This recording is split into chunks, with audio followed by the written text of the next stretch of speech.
Hello, good morning to all of you. Good morning. I hope I am audible and visible. Good afternoon, sir. Okay. Last session, I discussed about the casting process. In last few classes, the discussion has been made about the casting process. Now we are moving toward the module 2 that will consist of the metal forming process as well as the metal cutting process. Here is your syllabus of module 2. We will discuss about the metal forming process, in which we will discuss about the bulk deformation process as well as sheet metal process. Sheet metal process that may be our forging, rolling, extrusion. Forging may be the bulk deformation process, and in the sheet metal case of the sheet metal, we will discuss about the rolling process, drawing, shearing, bending, etc. Okay, and the next sessions after the completion of the first portion, that is after metal forming, we will discuss about the metal cutting process. Okay, cutting process. Okay, so this is the syllabus of module 2 here, as I have provided you already. Okay, now there is the motivation for the metal forming. What, anyone want to say something about the metal forming process? कोई कुछ कहना चाहेंगे, कुछ जानते हैं बताइए, कुछ share कीजिए हमसे.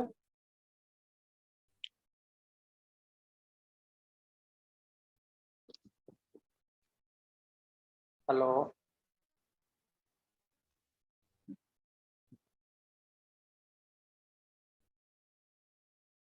Hello, anyone?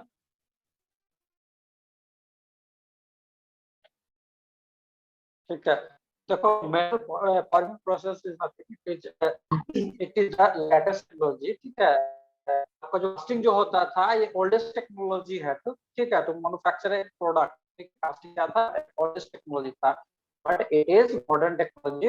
nowadays is used in the huge amount in the industries. Okay, ठीक है, तो इसका स्पेशल क्या होता है, स्पेशलिटी इसका क्या है कि the produced part that have just mechanical property. Okay, with minimum wastage of the material.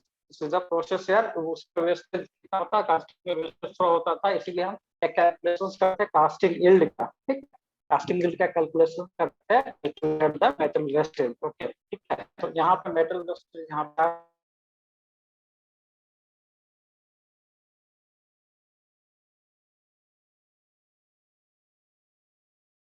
Akash sir नहीं है क्या? आ गए भाई, चल गए थे बाहर.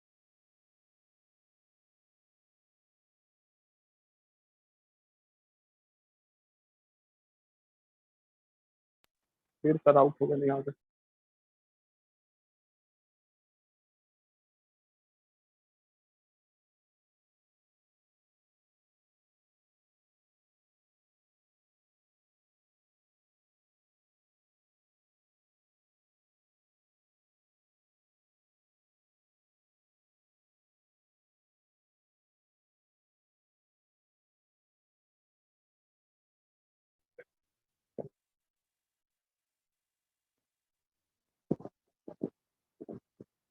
okay, screen as visual.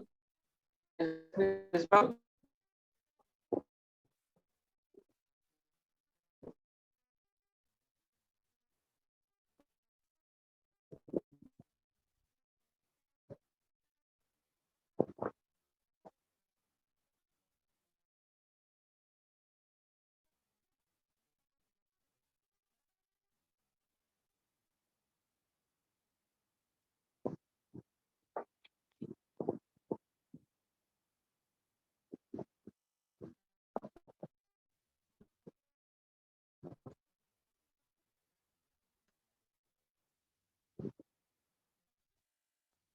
Hello,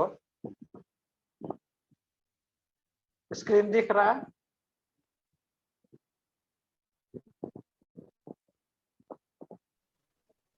yes sir. Okay, आज भी प्रॉब्लम थोड़ा हो रहा है ना, ठीक है। तो बेसिकली हम डिस्कस कर रहे थे about the manufacture about the forming process, ठीक है। तो फॉर्मिंग प्रोसेस का एडवांटेज क्या है? Mechanical property of the product that has been produced by the forming process that will be better, okay, ठीक है। और always there may be some minimum wastage of the material occurs in the forming process, okay. There is just some applications which has been shown in the figure here. It is the automotive parts, ठीक है। ये आपका जो है car का body जो होता है that is made by the sheet metal work. This falls under the category of the forming process, okay. Here आपका देख सकते हो this is the internal gear जो टीथ बना हुआ है या external gear. Gear can also be manufactured by the forming process. Also some utensils which are used in the kitchen applications where that is used by the manufactured by the forming process. There be some other products that will be discussed one by one later, okay. Here we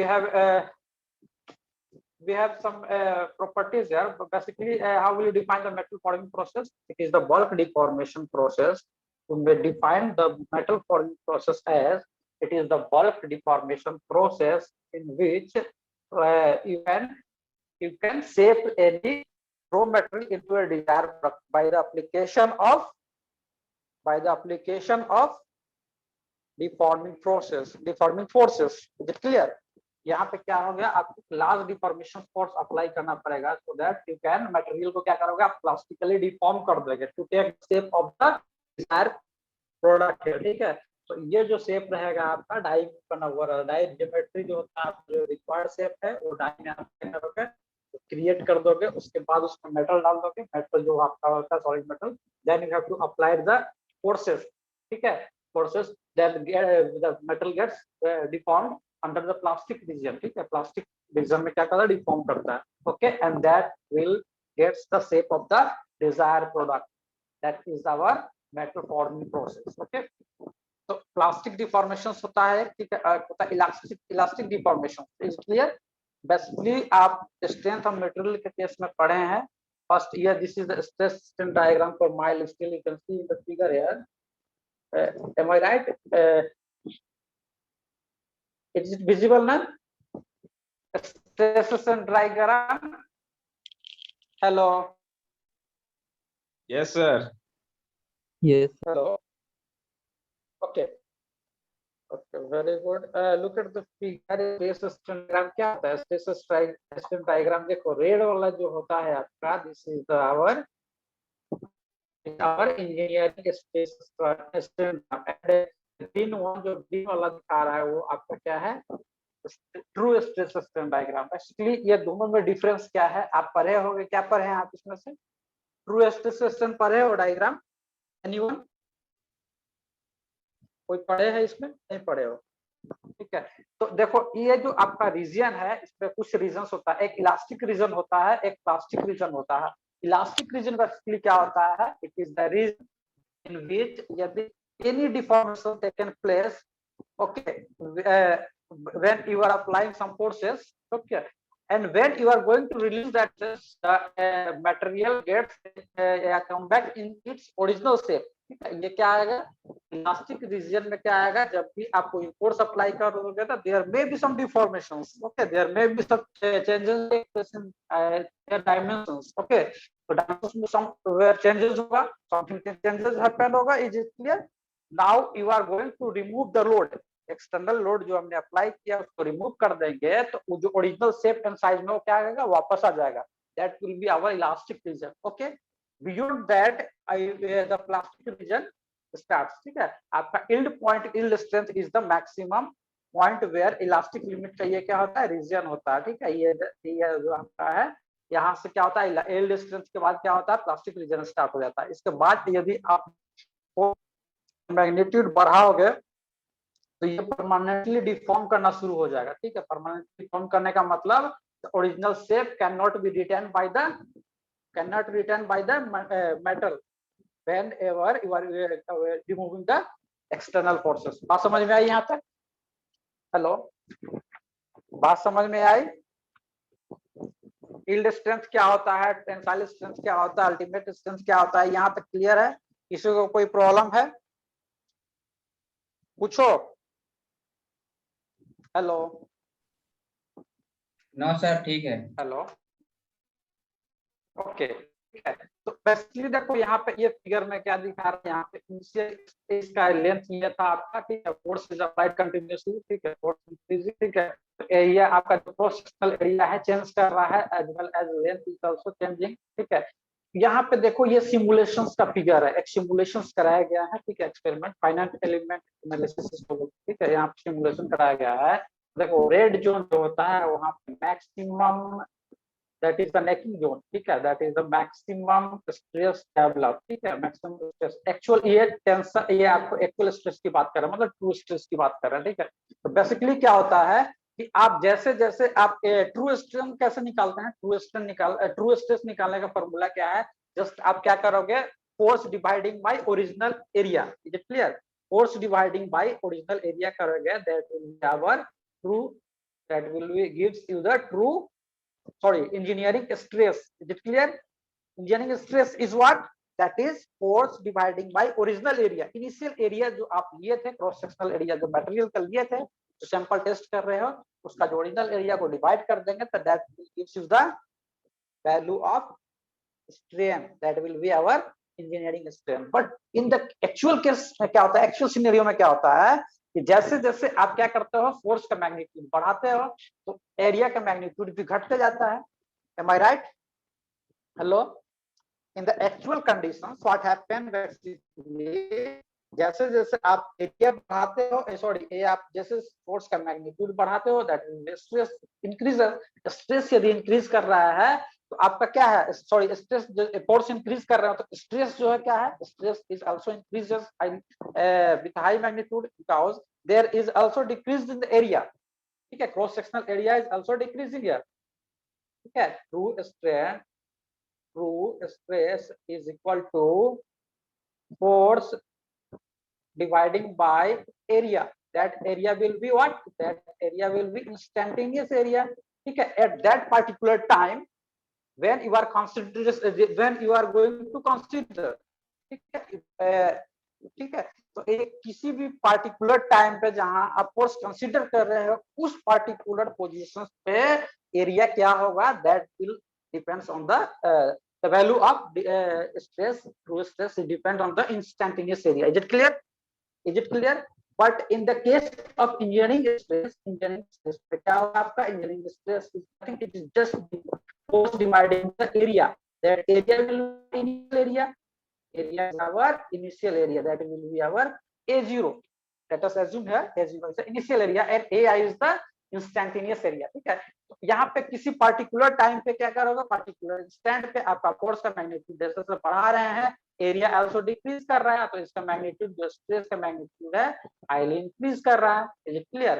ठीक है, तो graph जो होगा आपका ये sharply भागेगा इसका, ठीक है, ठीक है। उसके बाद we will reach at the ultimate strength, ultimate strength जो होता है मैक्सिमम पॉइंट होता है, मैक्सिमम स्ट्रेस होता है, that is developed with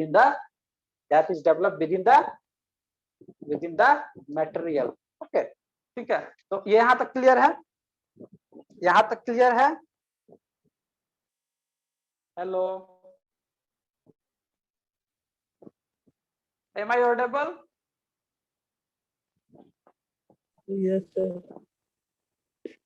hello, Yes, sir. ठीक है, तो यहाँ पे आप स्ट्रेस क्या पढ़े, आप ट्रू स्ट्रेस है, आपका इंजीनियरिंग स्ट्रेस पढ़े, ठीक है। तो ये डिफरेंस क्या है समझ में आई, स्ट्रेस को कैसे निकालेंगे, ट्रू स्ट्रेस और ट्रू स्ट्रेस को निकल गया समझ में आई। तो basically in the case of design, ठीक है, डिजाइन प्रोसेस आप करते हो, कोई मैन्युफैक्चरिंग डिजाइन करते हो या मैकेनिकल डिजाइन, उसी मैकेनिकल कंपोनेंट का डिजाइन करते हो, suppose you are going to design a shaft, ठीक है, तो आपको इस रीजन में डिजाइन करना होता है, ठीक है, you will take value within this limit, ठीक है, within yield strength के अंदर ही लिमिट लेंगे। यील्डिंग के बाद क्या परमानेंट डिफॉर्मेशन प्लास्टिक रीजन में हो जाएगा, तो आपका जो होगा डिजाइन, जो मेटल होगा, जो मैकेनिकल कंपोनेंट होगा, दैट गेट्स फेल्ड, ठीक है, वो फेल्ड कहलाएगा, ठीक है। लेकिन when you are going for the production process, that is metal forming process, you have to consider this region, that is आपको प्लास्टिक रीजन हमें ये वर्किंग रीजन हो जाएगा, that will be our plastic region, क्योंकि यहाँ पे क्या होता है मेटल को डिफॉर्म कराना होता है, तो मेटल को डिफॉर्मेशन कराने के लिए we have to go for the deformation process, ठीक है, that is the plastic region, we have to move for the plastic region. Okay, तो यहाँ पे क्या है, यील्ड स्ट्रेंथ से ज्यादा आप स्ट्रेस उसमें प्रोड्यूस करेंगे या उसको यील्ड स्ट्रेंथ से ज्यादा उसको फोर्स हम अप्लाई करेंगे, that will be our primary region in the case of metal forming process. Okay, and that is our flow strength, ठीक है, जहां से मेटल क्या करता है, फ्लो करना शुरू हो जाता है, डिफॉर्म करना शुरू होता है, that is known as our flow strength of that material. Am I right? Am I right? Hello. Yes, sir. Are you getting the point or not? Okay. Now, okay. Now here is the some relationship between the true stress and as well as engineering stress. ठीक है, ये आपका true and engineering stress and strain में relation हम develop करते हैं, ठीक है। तो आपका क्या होता है बेसिकली, क्या है फॉर डक्टाइल मटेरियल में ये ऑब्जर्व होता है, आपका क्या होता है ब्रिटल के केस में क्या होता है, अल्टीमेट डिस्टेंस जाने से पहले पहुंच जाता है, वहां पे कोई इलोंगेशन नहीं होता है, ठीक है, वहां पे कोई प्लास्टिक रीजन नहीं होता है, but plastic region is to be observe in the case of only ductile material. Am I right? Am I right? Brittle material में कोई प्लास्टिक रीजन नहीं होता है, वहां पे डायरेक्ट फ्रैक्चर हो जाता है, ठीक है। और यहाँ पे क्या होता है, मेटल देखो फ्रैक्चर फेल्यूर मतलब क्या, वहां मेटल फ्रैक्चर हो गया in the case of ductile material, तो डक्टाइल मटेरियल में there may be plastic region, but in the case of brittle material there is no any plastic region, ठीक है, वहां पे कोई भी डिफॉर्मेशन नहीं होता है, वहां पे जस्ट फ्रैक्चर हो जाता है। M I right?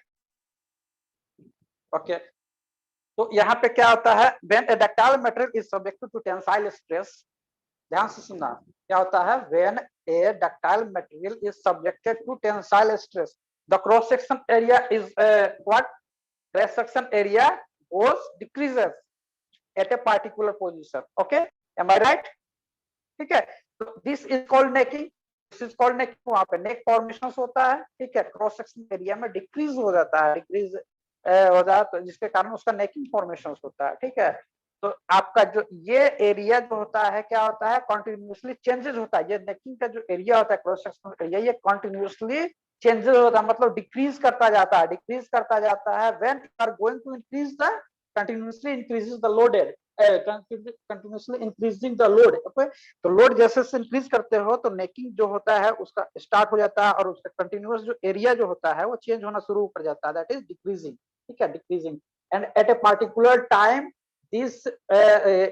this next gets separated, ठीक है, यहाँ पे दो पार्ट में सेपरेट हो जाता है मेटल, ठीक है, मेटल दो पार्ट में सेपरेट हो जाता है, that point is known as our fracture point और failure point. Am I right? Am I right? Yes, sir. Hello, okay, ठीक है। तो अब देखो ट्रू स्ट्रेस एंड, मैंने क्या कहा था कि ट्रू स्ट्रेस को कैसे डिफाइन करोगे, just true stress is nothing, it is the force per unit instantaneous area.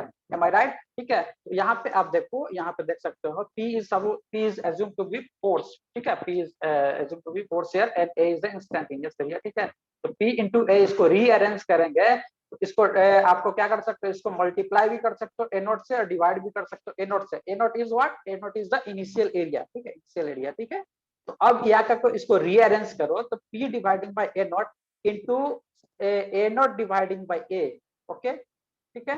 तो ये क्या हो गया मेरे पास, यहाँ पे आप देख सकते हो कि P note by A note क्या होगा, P बाई ए नोट क्या हो गया, ये आपका इंजीनियरिंग स्ट्रेस हुआ, ठीक है, engineering stress that is sigma, not sigma t is the true stress and P by a naught is sigma, that will be our sigma, okay।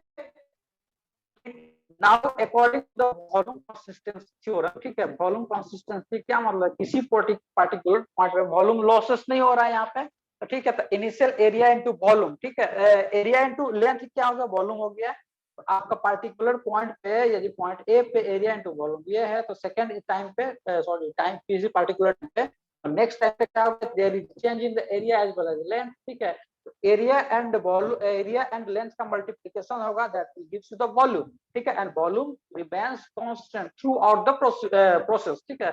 आपका जो आपका जो मेटल फॉर्मिंग प्रोसेस में होता है तो वॉल्यूम नहीं होता है, losses of volume taken place, ठीक है। तो यहाँ पे वॉल्यूम कंसिस्टेंसी के थ्रू हम यहाँ पे एक कंसीडर करते हैं कि A naught into L naught initial volume is equal to instantaneous volume, ठीक है। यहाँ से आप ए नॉट बाई ए का वैल्यू निकालो तो क्या हो जाएगा, यहाँ से ए नॉट बाई ए का value L Y L naught हो जाएगा, एम आई राइट। यहाँ से ए नॉट बाई ए का वैल्यू निकाल लोगे तो क्या हो जाएगा, यहाँ पे L by L naught, okay. Hello hello, ठीक है। तो यहाँ पे देखो A naught L Y L naught हो गया, ठीक है। तो L Y L naught is equal to how much, यदि delta is there is a change in the length here, suppose कि किसी स्टैंड पे क्या हो गया, there is a change in length, कोई चेंजिंग हो गया लेंथ में, तो length initial length plus delta, ठीक है, our instantaneous length, that will be equal to delta, और एल नॉट से एल नॉट यदि डिवाइड कर दिया तो क्या हो गया, delta by L naught plus 1, L naught by A को क्या लिख सकते हो, 1 प्लस एप्सिलॉन, ठीक है। डेल्टा बाई एल नॉट क्या है, delta is the change in length dividing by original length, that will be equal to engineering stress, sorry engineering strain, ठीक है। स्ट्रेन क्या होता है, change in length dividing original length, change in length dividing by original length, am I right? Hello hello, am I correct here? Yes, sir. Okay, तुम लोग कुछ Correct. बोल नहीं रहे हो, मजा नहीं आ रहा, ठीक है। तो यहाँ पे ए नॉट बाई ए का जो रेशियो आया, that will gives you the 1 plus epsilon, epsilon is here engineering strain, strain याद रखना, engineering strain, change in length dividing by original length, okay. Now you are going to put in this formula, आपका value क्या करोगे, ए not by A का value यहाँ put कर दोगे, तो P by A not into 1 plus epsilon, ठीक है। हम क्या बताया था, p by a naught is nothing, it is the sigma only, sigma that is आपका इंजीनियरिंग स्ट्रेस, ठीक है। तो this will be our required relationship between the engineering stress as well as engineering stress as well as true strain, ठीक है। ये आपका engineering strain, इसको engineering कह सकते हो, ठीक है, इंजीनियरिंग स्ट्रेन।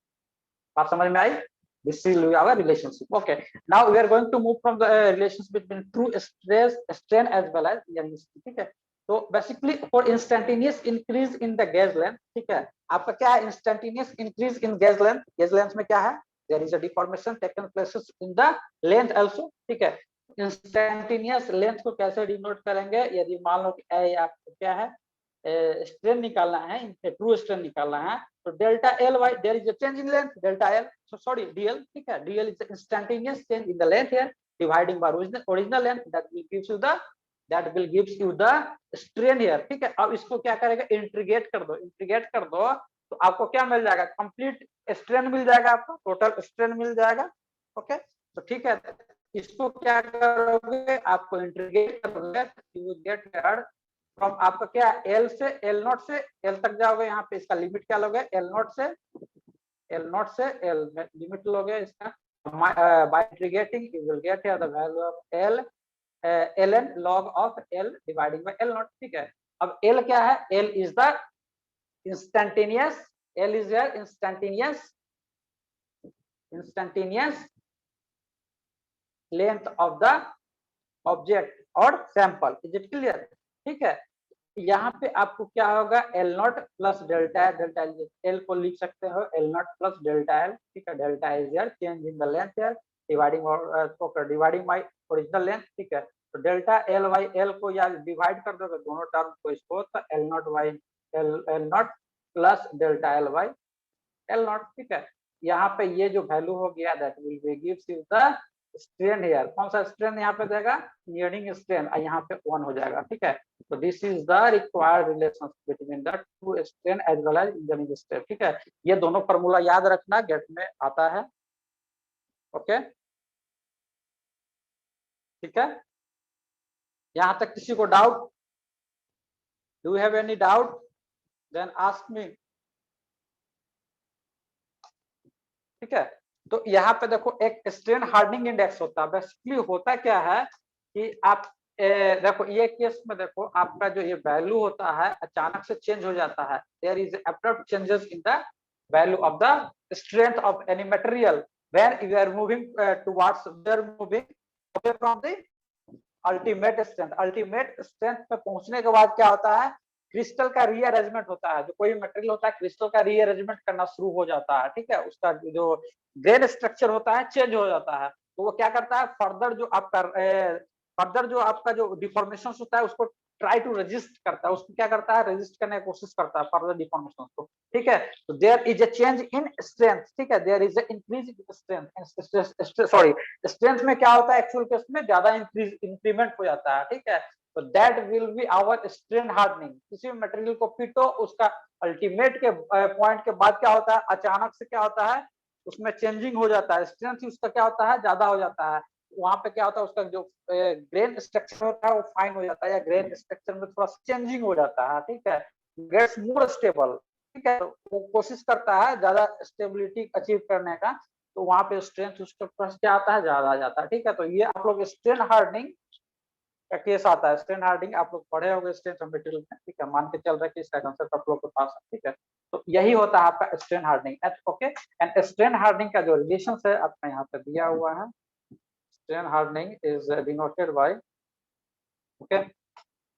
देखो स्ट्रेन हार्डनिंग का ये जो आपका है sigma T is equal to K into sigma T is equal to K into epsilon to the power N, ठीक है।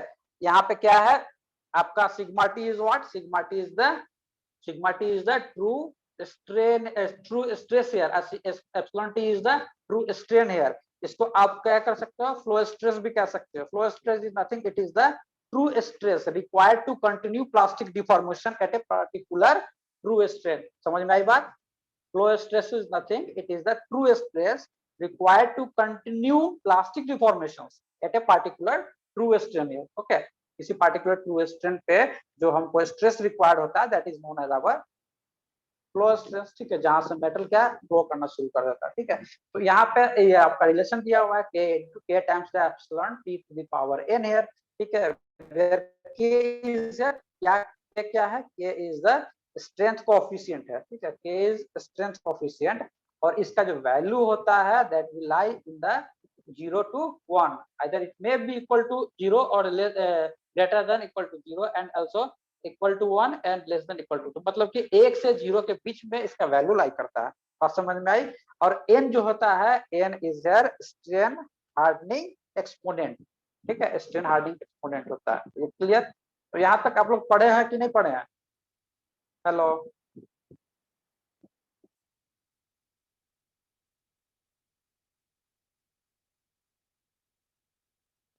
Hello,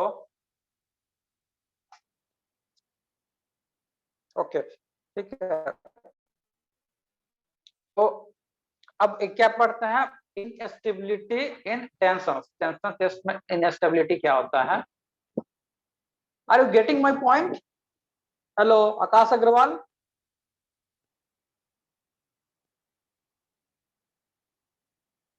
yes sir. Hello, yes sir.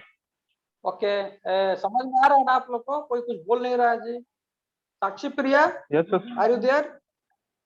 Yes, yes sir, समझ में आ रहा है sir. सर।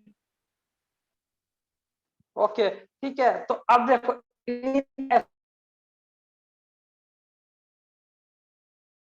बेसिकली क्या होता है कि जब नेकिंग होना शुरू हो जाता है तो किसी भी फॉर्मेशन पे मैक्सिमम, ठीक है, there may be a maximum load where is increase stress to decrease in the cross sectional area, am I right. कोई भी अब आप नेकिंग के केस में क्या होता है कि जब भी आप डिफॉर्मेशन शुरू करते हो तो there may be a maximum load where there is a increase in cross sectional, okay. आपका ये जो एरिया है, आपका ये जो स्ट्रेस है,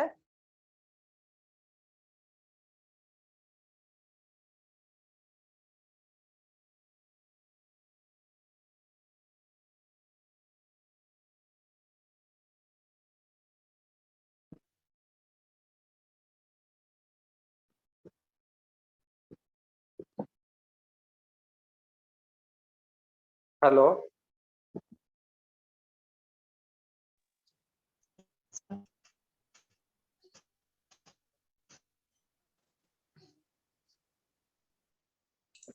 बार बार कट क्यों जा रहा है सर?